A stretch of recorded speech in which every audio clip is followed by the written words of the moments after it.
So with My Government panel, we had a slight change in our programming. So we're just going to discuss government use of social media and how it's used on various platforms in various ways. And Seth is going to kick it off for us. All right, thanks, Lynsey. So I've been with the city of Sandy now for just over 3 years. And we're just a small town, halfway between Portland and Mount Hood. Most people blink and don't see it, but stop next time. Spend a little money. But we have about 10,000 people, and we've always kind of considered ourselves willing to adopt new technologies. We haven't really been afraid of that. We were having trouble getting broadband service out to our city, so we began our own municipal ISP. Our phone system, we use voice over IP. We just felt like using social media was just sort of a natural extension of some of the things that we do. And so, there was really 3 reasons why we started using social media. With the kind of the decrease in use of print media and the increase in use of social media, really if you want to follow the spirit of why we have public notice requirements, you got to use social media to get the word out. And so we felt like that was really true. We have kind of a philosophy in the city of Sandy that as you increase transparency, you actually avoid problems. And we again felt like the use of social media would help us to be more transparent, to be out there, to get the word out as quickly and the best way that we could.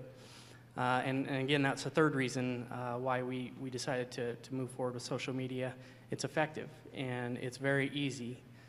We had people checking the Facebook page during work anyway.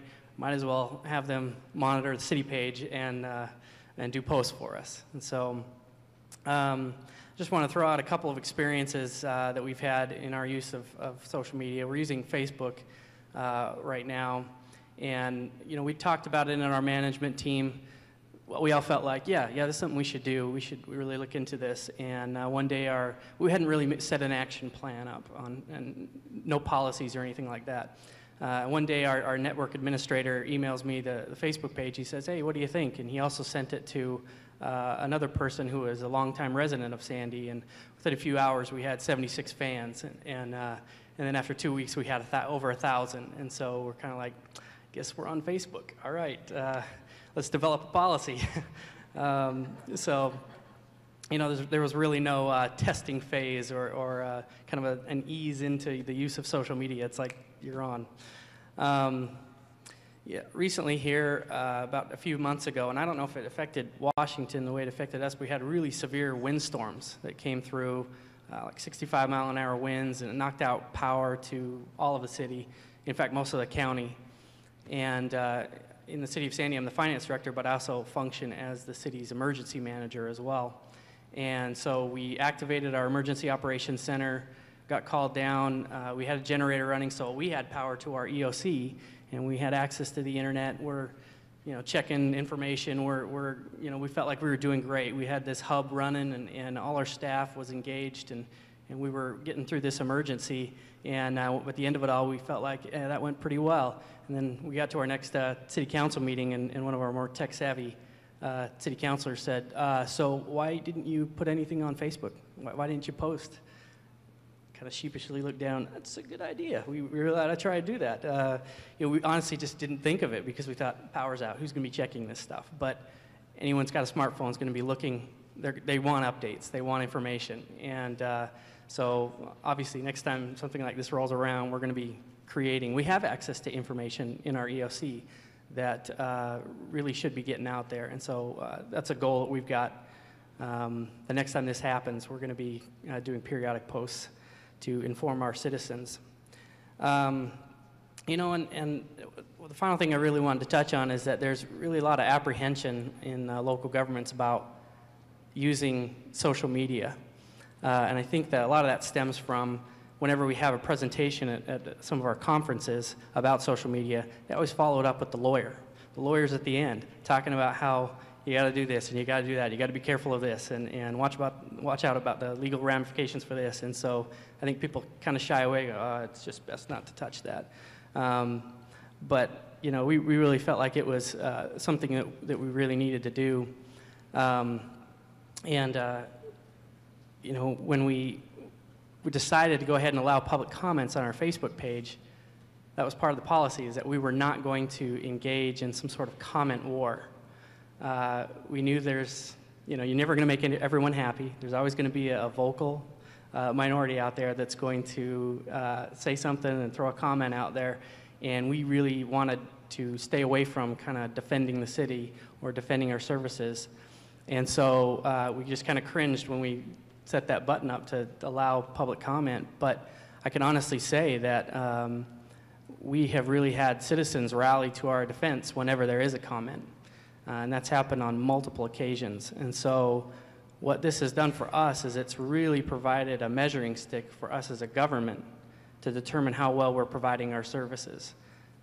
We feel like if we've got citizens who are willing to stand up and defend the city, and we don't have to say a word, I think it's telling us that we're doing a good job providing our services. So anyway, that's all I wanted to go through tonight, and I'll let my fellow panelists go from there. Is this on? All right. I'm Gahlord. I'm not Christina.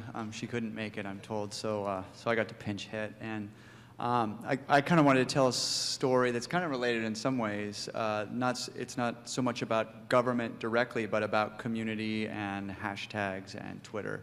So in the real-time web, you know, there's like three sort of vectors that are really important. There's location, like geography, like where does the information come from? There's personality, who's it coming from? So you could deal with things on that. And then there's topic. So and so the topic, the way that you find topics on Twitter is with hashtags. And there's a hashtag for a lot of different towns have their own hashtag. And the town that I live in, Burlington, Vermont, we use our airport code, BTV, is our hashtag.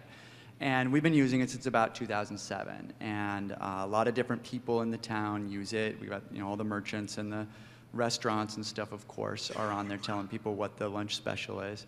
But also a lot of the government is on there too. We've got our Public Works is on there. Several of our city councilors are on there, one of which live tweets city council meetings, which was really interesting for some people. You know, there were a lot of opinions about that, but I think everyone's gotten over it now. So you could say hi to Councilor Adrian on Twitter anytime you like now. And we use it for a lot of different things in, you know, like we'll have like a big snowstorm because it's Vermont. And for example, this year we had a snowstorm where we dropped like 3 feet of snow in a couple of hours, and that meant that even though we do have snow plows, they couldn't keep up with all the routes and all the places where people are going to drive. And one of the problems when that happens is that even though it's impossible to drive on the streets, it's Vermont and people think that they know how to drive in the snow. And next thing you know, everyone's out in 3 feet of snow and your cars get stuck, which creates a problem for ambulance and fire, and those kinds of trucks can't get through because everyone is clogging up the roads. So one of the ways that the police department got the word out was via Twitter to say, hey, guys, just please stay off the roads, because what's happening is, you know, one person doesn't know how to drive on it, you get stuck, it blocks up everything, and the emergency vehicles couldn't get around.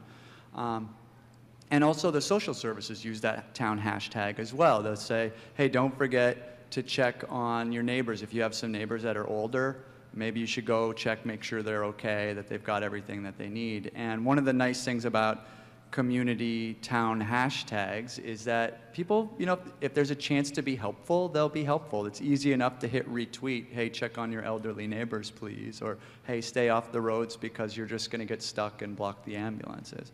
So we use that a lot. Both for marketing, but also for kind of government kind of stuff and just staying in touch. The social media traffic report of how the traffic is going or blocked up somewhere, so you take different routes. And so we use this BTV hashtag a lot. And then interestingly enough, the whole thing in the Middle East flared up in February of this year. And one of the places where there was unrest and continues to be is Bahrain. And one of the sources of discontent is with television coverage in Bahrain. So the Bahraini people really do not care for the television coverage. They have started using a hashtag BTV, which is the same as Burlington, right? So we've been using it for, you know, 3-4 years, and suddenly it's filled with people who are very upset with their television.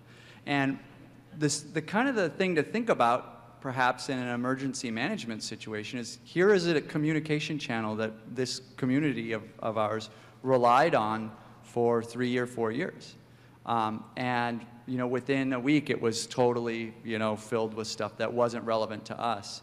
And there were a lot of conversations about this, like, oh, it's terrible that they're taking over our hashtag or whatever. It's like, it's not that they're taking over our hashtag. They have a legitimate problem that probably is more important than our lunch special.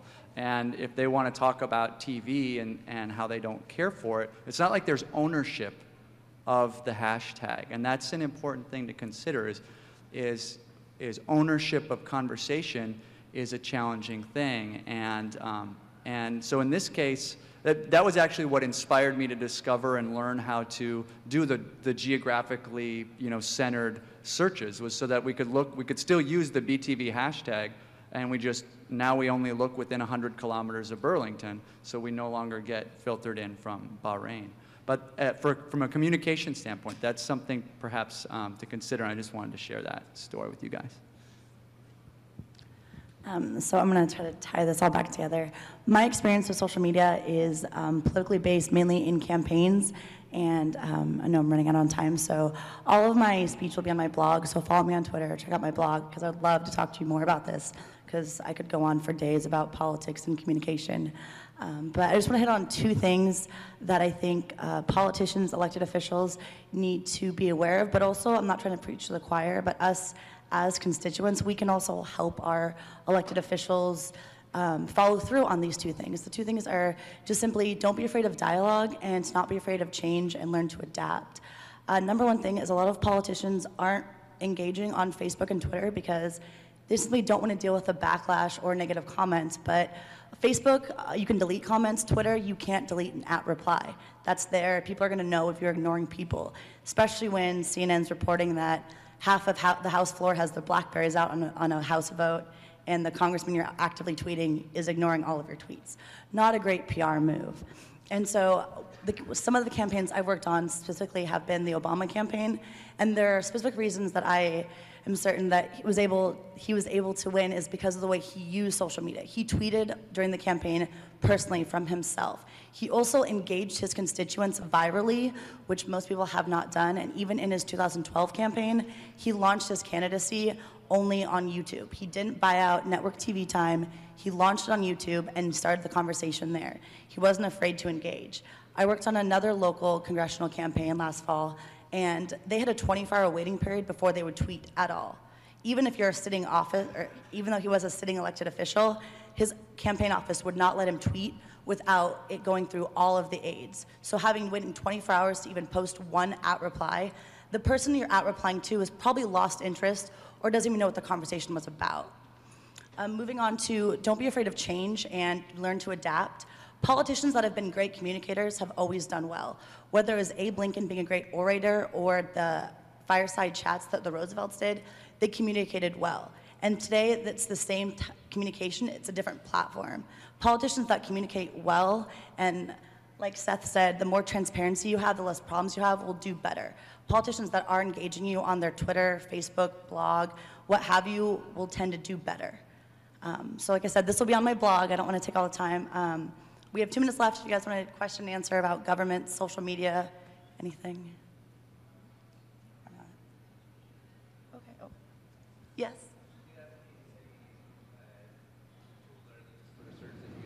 Monitoring for citizen complaints or citizen concerns or feedback that's not a result of a tweet or it's incoming. Like how do you that isn't tagged with BTV or do you have other searches that use Is this for? I don't know if that's the right answer. So the question is about monitoring tools for Twitter based on whether they have a hashtag or not, or any of those things. So there's the poor man's Radian 6, which is Google Alerts. You set up a Google Alert for the kind of words you're looking for. There's a tool called Radian 6, which is not cheap, but it allows you to monitor pretty much everything going on in the social media sphere. That's really like the professional tool. If you're a large brand, that's probably what you're going to be using. Other than that, it's knowing what your topic is and having a number of columns, perhaps in TweetDeck or Hootsuite, that are you know, a combination of knowing the word and what the geography is. I don't know if I tap danced around your question or not. Is it normal for you to get answers from Google Alerts like a day or two after the Yes, yeah. I think that sometimes it is a day or so, you know, back and forth. You answer what you can answer. You do the best you can do. You can't do any more than that. You're a human being, you know, so you go at it. Just touch on that. My point is, with politicians, especially with how complicated a lot of bills at any level, whether it's city, state, or national is that urgency is often important, especially if you're voting or if you're in the middle of crisis, that sometimes you don't have 24 hours, and if you can respond, do so, just because it, A, might help them, but also you look better from a PR standpoint.